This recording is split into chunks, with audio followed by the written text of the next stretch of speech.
Hi hello ನಮಸ್ಕಾರ ಸ್ನೇಹಿತರೆ. ಕೊನೆಗೂ ಕೂಡ ಮಾಧವನ ಮದುವೆ ನಿಂತು ಹೋದ.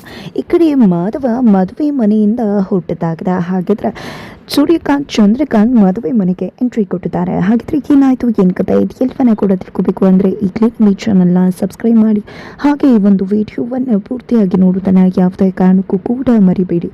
ಇಲ್ಲಿ ಮೀನಾನ ಮತ್ತು ಅಮ್ಮನ ಇಬ್ಬರನ್ನ ಕೂಡ ಶ್ರೀಕಂಠು ಕಡೆಯವರು ಕಿಡ್ನಾಪ್ ಮಾಡ್ತಾರೆ. ಶ್ರೀಕಂಠು ಹೇಳಿದ್ದು ಮದುಮಕ್ಕಳನ್ನ ಕಿಡ್ನಾಪ್ ಮಾಡಬೇಕು ಅಂತ, ಆದರೆ ಅಪ್ಪಿತಪ್ಪಿ ಹೋಗಿ ಮೀನಾ ಅಮ್ಮನ ಕಿಡ್ನಾಪ್ ಮಾಡ್ಕೊಂಡು ಕರ್ಕೊಂಡು ಬರ್ತಾರೆ. ಈ ಕಡೆ ಮೀನಾ ಅಮ್ಮ ನಮ್ಮನ್ನ ಕಿಡ್ನಾಪ್ ಮಾಡಿದ್ರೆ ಅಂತ ಕೇಳಿದಾಗ ನಾವು ನಿಮ್ಮನ್ನೆಲ್ಲ ಮಾಡಬೇಕಾಗಿದ್ದು ಮದುಮಕ್ಕಳನ್ನ ಅಂತ ಹೇಳ್ತಾರೆ. ಹೌದು, ಯಾರು ನಿಮಗೆ ಈ ರೀತಿ ಹೇಳಿತು ಅಂತ ಹೇಳಿದಾಗ ಅವ್ರು ಏನು ಅಂತ ಹೇಳೋಕೆ ಹೋಗೋದಿಲ್ಲ. ಅದರ ನಡುವೆ ಶ್ರೀಕಂಠು ಅಲ್ಲಿಗೆ ಬರ್ತಾರೆ. ಬಂದಿದ್ದ ಇವರಿಬ್ಬರನ್ನ ನೋಡಿ ಶಾಕ್ ಆಗ್ತಾರೆ, ಅಲ್ಲಿ ಔಸ್ಕೊಂಡ್ಬಿಡ್ತಾರೆ. ತದನಂತರ ಮೀನಾ ಮತ್ತು ಅಮ್ಮ ತುಂಬ ಕಿಲಾಡಿತನದಲ್ಲಿ ಅವರಿಂದ ತಪ್ಪಿಸ್ಕೊಳ್ಳೋಕೆ ಮುಂದಾಗಿದೆ, ಮುಖ ಬಾರಿಸ್ತಾರೆ. ತದನಂತರ ಬಾಯಿ ಬಿಡಿಸೋಕೆ ಮುಂದಾಗ್ತಾರೆ, ಯಾರು ನಿಮಗೆ ನಮ್ಮನ್ನ ಕಿಡ್ನಾಪ್ ಮಾಡೋಕೆ ಹೇಳಿದ್ದು ಅಂತ. ಆಗ ಶ್ರೀಕಂಠು ಅನ್ನೋ ಹೆಸರನ್ನ ಬಾಯಿ ಬಿಡ್ತಾರೆ. ಕೊನೆಗೂ ಕೂಡ ಇಲ್ಲಿ ರೆಬೆಲ್ ಆದಂಥ ಅವರಿಬ್ರು ಶ್ರೀಕಂಠಗೂ ಕೂಡ ಕರೆಕ್ಟ್ ಪಾಠವನ್ನು ಕಲಿಸಿ ಮದುವೆ ಮನೆಗೆ ಎಂಟ್ರಿ ಕೊಡ್ತಾರೆ. ಇಲ್ಲಿ ಭಾಗ್ಯನ ಕೊಡೋ ಶಾಸ್ತ್ರ ನಡೀತಾರೆ. ಹುಡುಗಿ ತಾಯಿ ಹುಡುಗಿ ಕೈಯಿಂದ ಎಲ್ರಿಗೂ ಕೂಡ ಭಾಗ್ಯನ ಕೊಡಿಸೋಕೆ ಮುಂದಾಗ್ತಿರ್ತಾರೆ. ಆಗ ಕಿರಿಚ್ ಅವ್ರು ಬಂದದ, ನೀವು ಏನೂ ಅಂದ್ಕೊಳ್ಳಿಲ್ಲ ಅಂದರೆ ವೀಣಾ ಅವರ ನಮ್ಮ ಇಬ್ಬರು ಸೊಸೆ ಕೈಯಿಂದನೂ ಕೂಡ ಭಾಗ್ಯನ ಕೊಡಿಸ್ತೀರಾ ಅಂತ ಕೇಳ್ಕೊತಾರೆ.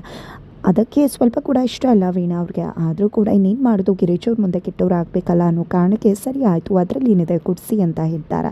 ಈ ಕಡೆ ಅಮ್ಮು ಮತ್ತು ಮೀನಾ ಇಬ್ಬರು ಕೈಯಿಂದ ಕೂಡ ಭಾಗ್ಯನವನ್ನು ಕೊಡಿಸ್ತಾರೆ. ನಿಚ್ಚುಕೋರಿಬ್ರಿಗೂ ಕೂಡ ತುಂಬಾ ಖುಷಿ ಆಗುತ್ತೆ. ಆದರೆ ಇಲ್ಲಿ ವೀಣಾ ಅವ್ರಿಗಂತೂ ತುಂಬ ಅಂದರೆ ತುಂಬ ಹೆಚ್ಚು ಆಗ್ತದೆ. ಆದರೆ ಗಿರಿಜವ್ರ ಮುಂದೆ ಅದನ್ನು ತೋರಿಸ್ಕೊಡೋದಿಲ್ಲ. ತದನಂತರ ಈ ಕಡೆ ಇಬ್ಬರು ಸುಸಿಯಂದರು ಕೂಡ ಗಿರಿಜವ್ರ ಹತ್ರ ಬಂದದ, ಅತ್ತೆ ನಿಚ್ಚುಕು ನೀವು ಅತ್ತೆ ಅಲ್ಲ, ನಮಗೆ ನಿಚ್ಚುಕು ತಾಯಿ ಥರ ಅಂತ ಹೇಳ್ತಿದ್ದಾರೆ. ನನಗೆ ನಿಜವಾಗ್ಲೂ ಈ ರೀತಿ ಎಲ್ಲ ಕೊಡಬೇಕಾದ್ರೆ ನನಗೂ ಕೂಡ ಕೊಡಬೇಕಿತ್ತು ಅಂತ ಆಸೆ ಆಗ್ತಿತ್ತು. ಆದರೆ ಏನು ಮಾಡೋದು, ಅದನ್ನು ನಾವು ಪಡ್ಕೊಂಡು ಬಂದಿರಲಿಲ್ಲ. ಆದರೆ ಅದನ್ನು ನೀವು ಅರ್ಥ ಮಾಡಿಕೊಂಡು ಇದನ್ನು ನಮ್ಮ ಮುಖಾಂತರ ನೆರವೇರಿಸಿದ್ರಲ್ವ, ನಿಜಕ್ಕೂ ಎಷ್ಟು ಖುಷಿ ಆಗ್ತದೆ ಗೊತ್ತಾ. ನಮ್ಮ ಆಸೆನ ಫುಲ್ಫಿಲ್ ಮಾಡಿದರೆ ನೀವು ನಿಮ್ಮತ್ತೆನ ಪಡೆಯೋದಕ್ಕೆ ನಾವು ಪುಣ್ಯ ಮಾಡಿದ್ವಿ ಅಂತ ಹೇಳಿ ಅಮ್ಮು ಮತ್ತು ಮೀನಾ ಇಬ್ಬರು ಕೂಡ ಅತ್ತೆಯನ್ನು ಹೊಗಳುತ್ತಾರೆ, ಕಣ್ಣೀರು ಹಾಕ್ತಾರೆ. ಅದಕ್ಕೆ ಕಿರ್ಚವರು, ಅಯ್ಯೋ ಅದರಲ್ಲಿ ಏನಿದೆ ಮಕ್ಕಳ, ನೀವಿಬ್ಬರು ನನ್ನ ಮುದ್ದು ಮಕ್ಕಳ ಥರನೇ ಅಂತ ಹೇಳ್ತಾರೆ. ಏನಿದು ಗಿರ್ಜವ್ರ, ನಮ್ಮ ಮಗಳನ್ನ ಮರ್ತೇ ಬಿಟ್ರಿ ಸೊಸೆನ ಅಂತ ಹೇಳಿ ಕೇಳಿದಾಗ, ಅಯ್ಯೋ ನನ್ನ ಪ್ರಿಯ, ನನ್ನ ಮುದ್ದು ಸೊಸೆ ಇವಳು ಅಂತ ಹೇಳಿ ಗಿರಿಜವರು ಆಕೆಯನ್ನು ಕೂಡ ಮುದ್ದು ಮಾಡ್ತಾರೆ. ತದನಂತರ ಇಲ್ಲಿ ಸ್ಟೇಜ್ ಮೇಲೆ ಶಾಸ್ತ್ರಗಳು ನಡೀತದೆ, ಜೊತೆಗೆ ಅಲ್ಲಿ ಕಾಶಿಗೆ ಹೋಗೋ ಶಾಸ್ತ್ರ ಕೂಡ ನಡೆಯುತ್ತೆ. ಕಾಶಿಗೆ ಹೋಗೋ ಶಾಸ್ತ್ರ ನಡಿಬೇಕಾದ್ರೆ ಇಲ್ಲಿ ಮಾಧವನಿಗೆ ಪೀಠವನ್ನು ಹಾಕಬೇಕಾಗತ್ತೆ. ಪೀಠವನ್ನು ಹಾಕಬೇಕಾದ್ರೆ ನಿಜಕ್ಕೂ ತುಂಬಾ ಎಮೋಷ್ನಲ್ ಆಗ್ತಾರೆ. ನನ್ನ ಮಗ ನಿಜಕ್ಕೂ ಈಗಲೂ ಕೂಡ ದೇವ್ರ ಮಗನ ಥರನೇ, ಎಲ್ಲರೂ ದೇವ್ರ ಮಕ್ಕಳು ಅಂತಾರೆ.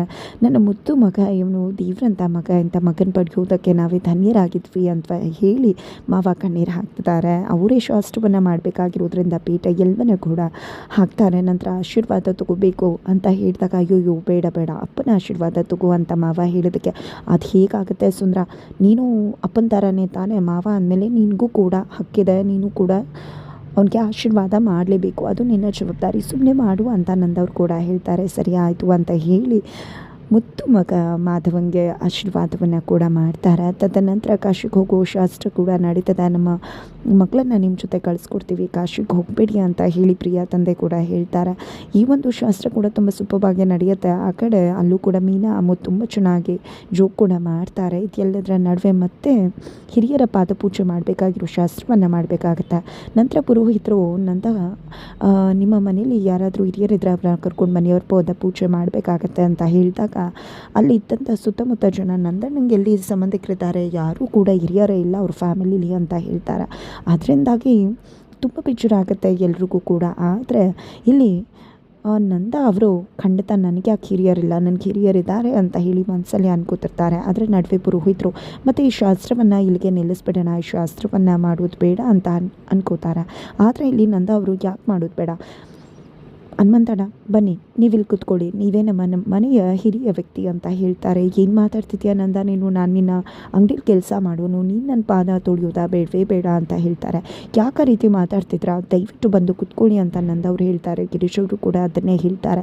ಈ ಕಡೆ ಕೇಶವ ವಲ್ಲಭ ಕೂಡ, ಹೌದು ಹನುಮಂತಣ್ಣ, ನೀವು ನಮಗೆ ತಾತ ಇದ್ದಂಗೆ, ನಾವು ನಿಮ್ಮ ಮೊಮ್ಮಕ್ಕಳು ಇದ್ದಾಗೆ, ಅದಕ್ಕೆ ಯಾಕೆ ಆ ರೀತಿ ಹೇಳ್ತೀರಾ, ನಿಮ್ಮನ್ನು ನಾವು ಬೇರೆಯವ್ರ ಮನೆಯವರು ಅಂತಲೇ ಅಂದ್ಕೊಂಡಿಲ್ಲ, ನೀವು ಕೂಡ ನಮ್ಮ ಮನೆಯವ್ರ ಥರನೇ, ಬನ್ನಿ ಕೂತ್ಕೊಳ್ಳಿ ಅಂತ ಹೇಳಿ ಹನುಮಂತಣ್ಣನ ಕೂರಿಸ್ತಾರೆ. ನಂತರ ಗಿರೀಶ ಮತ್ತು ನಂದವರು ಅವರ ಪಾದಪೂಜೆಯನ್ನು ಮಾಡ್ತಿದ್ದಾರೆ, ಪಾದವನ್ನು ತೊಳೆದು.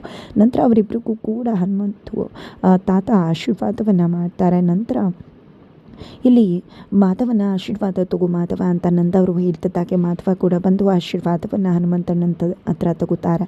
ನಂತರ ಕೇಶವ ಮತ್ತು ಮೀನಾ ಇಬ್ಬರು ಕೂಡ ಬಂದು ನಮಗೂ ಆಶೀರ್ವಾದ ಮಾಡಿ ಅಂತಾರು. ಅವರು ಕೂಡ ಆಶೀರ್ವಾದ ತಗೋತಾರೆ. ನಂತರ ವಲ್ಲಭ ಮತ್ತು ಅಮ್ಮು ಕೂಡ ಬರ್ತಾರೆ. ಅಮ್ಮು ಅಂತೂ ನನ್ನ ಫಸ್ಟ್ ರ್ಯಾಂಕ್ ಬರಲಿ ಕಾಲೇಜಲ್ಲಿ ಆ ರೀತಿ ಆಶೀರ್ವಾದ ಮಾಡಿ ತಾತ ಅಂತ ಹೇಳಿ ಆಶೀರ್ವಾದವನ್ನು ತಗೋತಾರೆ. ನಂತರ ರಕ್ಷಾ ಕೂಡ ಬಂದಿದೆ. ತಾತ ನಮ್ಮಪ್ಪ ಹೇಳಿದಾಗೆ ನಾನು ಕಲೆಕ್ಟರ್ ಆಗೋ ಹಾಗೆ ಆಗಲಿ ಅಂತ ಹೇಳಿ ಆಶೀರ್ವಾದ ಮಾಡಿ ತಾತ ಅಂತ ಹೇಳಿ ಆಶೀರ್ವಾದ ತೊಗೊಂಡ್ರೆ. ಧನ್ಯ ಬಂದು ನಾವು ದೊಡ್ಡ ಸೈಟ್ ತೊಗೊಂಡಿದ್ವಿ, ಅದರಲ್ಲಿ ದೊಡ್ಡದಾಗಿ ಮನೆ ಕಟ್ಟುವ ಹಾಗಾಗಲಿ ಅಂತ ಆಶೀರ್ವಾದ ಮಾಡಿ ಹನುಮಂತಣ್ಣ ಅಂತ ಆಶೀರ್ವಾದ ತಗೋತಾರೆ. ನಂತರ ಎಲ್ಲರೂ ಕೂಡ ಒಟ್ಟಾಗಿ ಫೋಟೋವನ್ನು ಕೂಡ ತೆಗೆಸ್ಕೋತಾರೆ. ಅಲ್ಲಿದ್ದಂಥ ಎಲ್ಲರೂ ಕೂಡ ಚಪ್ಪಾಳಿಯನ್ನು ಹೊಡಿತಾರೆ. ನಿಜಕ್ಕೂ ಕೂಡ ಇದು ಒಂದು ನಂದ ಗೋಕುಲ ತುಂಬ ಸಂಸಾರ ಅಂತಾನೆ ನೋಡಿ ಎಲ್ಲರೂ ಕೂಡ ಖುಷಿ ಪಡ್ತಿದ್ದಾರೆ. ತದನಂತರ ಅದ ಕಡೆ ಪ್ರಿಯಾ ಅಂತೂ ಇನ್ನೇನು ಮುಹೂರ್ತ ಬರ್ತದೆ ಅಂತ ಮುಹೂರ್ತಕ್ಕೆ ರೆಡಿಯಾಗಿ ಏನಪ್ಪ ಮಾಡೋದು ಅಂತ ಹೇಳಿ ಭಯ ಪಡ್ತಿದ್ದಾಳೆ. ಯಾಕಕ್ಕ ನೀನು ಮದುವೆ ಆಗ್ತಿ, ಯಾಕೆ ಹೆದರ್ಕೋತಿದ್ಯಾ ಅಂತ ತಂಗಿ ಕೇಳೋದಕ್ಕೆ ಅದಕ್ಕೆ ಯಾಕೆ ಭಯ ಆಗ್ತಿದೆ ಅಂತ ಗೊತ್ತಿಲ್ಲ, ಇನ್ನು ಅರ್ಧ ಗಂಟೆಲಿ ಮುಹೂರ್ತ ಇದೆ, ಆಮೇಲೆ ತಾಳಿ ಕಟ್ಬಿಡ್ತಾರೆ, ಅದು ಹೇಗಾಗುತ್ತೋ ಏನು ಅಂತ ಒಳಗೆ ಒಂಥರ ಅನ್ನಿಸ್ತದೆ. ಹೌದು ನೀನು ಮಾಧವವ್ನ ನೋಡಿದ್ಯಾ ಅಂದಾಗ ಇಲ್ಲ ನಾನು ಮಂಟಪದ ಹತ್ರ ಮಾಧವವ್ನ ನೋಡಲಿಲ್ಲ, ಈಗ ಹೋದ್ರೆ ಇರಬಹುದೇನೋ ಅಂತ ಹೇಳಿದಾಗ ಅವ್ರು ಹೇಗೆ ಕಾಣಿಸ್ತಿದ್ದಾರೆ ಅಂತ ನೋಡ್ಕೊಂಡು ಬಂದು ಹೇಳ್ತೀಯಾ ಅಂತ ಕೇಳ್ತಿದ್ದಾರೆ. ಪ್ರಿಯಾ ಏನಕ್ಕ ಅಷ್ಟು ನೋಡಬೇಕು ಅನ್ನೋ ಆಸೆ ಆಗ್ತಿದೆಯಾ ಭಾವನ ಅಂತ ತಂಗಿ ಪ್ರಶ್ನೆ ಮಾಡ್ತಾಳೆ. ಅದು ಹಾಗಲ್ಲ, ಪರದೆ ಸರಿತದಾಗಿ ಅವ್ರನ್ನ ನೋಡಬೇಕು ಅನ್ನೋ ಆಸೆ, ಆದರೆ ನೋಡಿದ್ರಲ್ಲಿರೋ ಅವರ ಅಣ್ಣ ತಮ್ಮದಿರೆಲ್ಲರೂ ಕೂಡ ರೇಗಿಸ್ಬಿಡ್ತಾರೆ, ಅದಕ್ಕೆ ಒಂದು ರೀತಿ ಮುಜುಗರ ಆಗುತ್ತೆ ಅಷ್ಟೇ ಅಂತ ಪ್ರಿಯಾ ಕೂಡ ಹೇಳ್ತಾರೆ. ನಂತರ ಈ ಕಡೆ ಮಾಧವಂಗೆ ಅವರ ಲವರ್ ಕಾಲ್ ಮಾಡ್ತಿದ್ದಾಳೆ. ಲವರ್ ಕಾಲ್ ಮಾಡಿದ್ದೆ, ಮಾಧವ ಗುಡ್ ಬೈ ಮಾಧವ ಅಂದಾಗ ಏನು ಮಾತಾಡ್ತಿದ್ಯಾ ನೀನು ಅಂದಾಗ ನಾವು ಈ ಪ್ರಪಂಚನೇ ಬಿಟ್ಟು ಹೋಗ್ತಿದ್ದೀವಿ ಅಂದಾಗ ಗುಡ್ ಬೈ ತಾನೇ ಹೇಳುವುದು ಅಂತ ಲವರ್ ಹೇಳಿದಕ್ಕೆ ಏನು ಮಾತಾಡ್ತಿದ್ಯಾ, ಯಾಕೆ ಅಂತ ತೀರ್ಮಾನ ತಗೋತಾ ಇದೆಯಾ ನೀನು ಅಂದಾಗ ನಾನು ಪ್ರೀತಿ ಮಾಡೋ ಹುಡುಗನೇ ನನ್ನ ಜೊತೆ ಇಲ್ಲ ಅಂದಮೇಲೆ ನಾನು ಯಾಕೆ ಬದುಕಿರಬೇಕು ಅಂದಾಗ ಏನು ಮಾತಾಡ್ತಿದ್ಯಾ, ನನಗೆ ನಿನ್ನ ಮೇಲೆ ಪ್ರೀತಿನೇ ಇಲ್ಲ, ನಾನು ನಿನ್ನನ್ನು ಪ್ರೀತಿಸೋದು ನಿಜ, ಆದರೆ ಈಗ ನೀನು ಬೇರೆಯವ್ರ ಹೆಂಡತಿ, ನಾನು ನಿನಗೆ ಒಳ್ಳೆ ಮನಸ್ಸಿಂದ ಹೆಲ್ಪ್ ಮಾಡಿದ್ದು ಅಷ್ಟೇ, ಅದರ ಬಿಟ್ಟಾಗಿ ಯಾವುದೇ ರೀತಿಯಾಗಿ ನನಗೆ ನಿನ್ನ ಮೇಲೆ ಪ್ರೀತಿ ಇಲ್ಲ, ದಯವಿಟ್ಟು ಅರ್ಥ ಮಾಡ್ಕೊ ಅಂತ ಹೇಳಿ ಮಾಧವ್ ಹೇಳ್ತಿದ್ದಾರೆ. ಪರವಾಗಿಲ್ಲ ಬಿಡು ಮಾಧವ, ನನಗೆ ನೀನಂದರೆ ತುಂಬಾ ಇಷ್ಟ, ನಾವಿಬ್ಬರು ಮತ್ತೆ ಒಂದಾಗಬೇಕು ಅನ್ನೋ ಆಸೆ, ಅವನು ಕೂಡ ಮೋಸ ಮಾಡ್ದ, ಮತ್ತು ನೀನು ಕೂಡ ನನಗೆ ಮೋಸ ಮಾಡಿದೆ, ಇಷ್ಟ ಆದಮೇಲೆ ನನಗೆ ಬದುಕೋ ಅರ್ಹತೆ ಇಲ್ಲ, ನಾನು ಸತ್ತೋಗ್ಬಿಡ್ತೀನಿ ಅಂದಾಗ ಇಲ್ಲ ನೀನು ಸಾಯಬಾರ್ದು ಅಂತ ಮಾಧವ್ ಹೇಳಿದಕ್ಕೆ ಹೌದಾ ಹಾಕಿದ್ರೆ ನಾನು ಸಾಯಬಾರ್ದು ಅಂದರೆ ಈ ಕ್ಷಣನೇ ನೀನು ಅಲ್ಲಿಂದ ಇಲ್ಲಿಗೆ ಹೊರಟು ಬರಬೇಕು ಅಂತ ಹೇಳ್ತಾಳೆ. ನನಗೆ ಇವತ್ತು ಮದುವೆ ಇದೆ ಅಂತ ಹೇಳಿ ಮಾಧವ್ ಹೇಳಿದಕ್ಕೆ ನಿನಗೆ ನನ್ನ ಪ್ರಾಣ ಉಳಿಸೋಕ್ಕಿಂತ ಮದುವೆನೇ ಜಾಸ್ತಿ ಆಯಿತಾ, ಸರಿ ಬಿಡು ಅಂತಿದ್ದಾಗ ಇಲ್ಲ ಬರ್ತೀನಿ ಇರು ಅಂತ ಹೇಳಿ ಮಾಧವ್ ಅವರು ಆ ಒಂದು ಮದುವೆ ಮಂಟಪದಿಂದ ಹೊರಟಿದ್ದಾರೆ. ಕೇಶವನ ಕೈಗೆ ಸಿಗ್ತಾರೆ, ಬಟ್ ಕೇಶವ ಅನ್ಕೋತಾರೆ ಅದಕ್ಕೆ ಜೊತೆ ಮಾತಾಡೋಕೆ ಹೋಗ್ತಿರ್ಬೋದು ಅಂತ, ಹಾಗಾಗಿ ಸರಿ ಆಯಿತು ಹೋಗು ಅದಕ್ಕೆ ಹತ್ರ ಹೇಳು ಇವತ್ತಿಗಿಂತ ಜಾಸ್ತಿ ನಿನ್ನನ್ನು ಪ್ರೀತಿ ಮಾಡ್ತೀನಿ ನೋಡ್ಕೋತೀನಿ ಅಂತ ಹೇಳಿ ಮಾಧವನ್ನ ಕಳಿಸ್ತಾರೆ. ಮಾಧವ ಹೇಳೋಕೆ ಅಂತ ಟ್ರೈ ಮಾಡ್ತಾರೆ, ಬಟ್ ಕೇಶವ ಅವರು ಕೇಳೋಕೆ ರೆಡಿ ಇರೋದಿಲ್ಲ. ನಂತರ ಮಾಧವ ಮದುವೆ ಮನೆಯಿಂದ ತನ್ನ ಪ್ರೀತಿ ಮಾಡಿರೋ ಹುಡುಗಿಯನ್ನು ನೋಡೋದಕ್ಕೆ ಅಂತ ಹೋಗಿದ್ದಾರೆ. ಇದರ ನಡುವೆ ಬೆಳಿಗ್ಗೆ ಮುಹೂರ್ತಕ್ಕೆ ಸಮಯ ಬಂದೇ ಬಿಟ್ಟಿದೆ. ಈ ಕಡೆ ಮಾಧವ ಎಲ್ಲೂ ಕೂಡ ಕಾಣಿಸ್ತಿಲ್ಲ. ಪುನಃ ಹತ್ರ ಬಂದು ಹೇಳ್ತಾರೆ ಮದುವೆ ಮನೆಯಲ್ಲಿ ನಿಜಕ್ಕೂ ಆತಂಕ ಮನೆ ಮಾಡಿದ ಅಷ್ಟರಲ್ಲಿ ಚಂದ್ರಕಾಂತ್ ಸೂರ್ಯಕಾಂತ್ ಅಲ್ಲಿಗೆ ಎಂಟ್ರಿ ಕೊಡ್ತಾರೆ. ಕೊನೆಗೂ ಕೂಡ ಮಾಧವನ ಮದುವೆ ನಿಂತೆ ಹೋಯ್ತಾ, ಅಥವಾ ಚೌಟ್ರಿಗೆ ಮಾಧವ ತನ್ನ ಪ್ರೀತಿ ಮಾಡಿದ ಹುಡುಗಿ ಜೊತೆ ಮದುವೆ ಆಗಿ ಬಂದ್ರೆ ಏನಾಯಿತು ಏನು ಕತೆ ತಿಳ್ಕೋಬೇಕು ಅಂದರೆ ಮುಂದಿನ ವೀಡಿಯೋಗೆ ವೆಯ್ಟ್ ಮಾಡೋದನ್ನು ಮರಿಬೇಡಿ.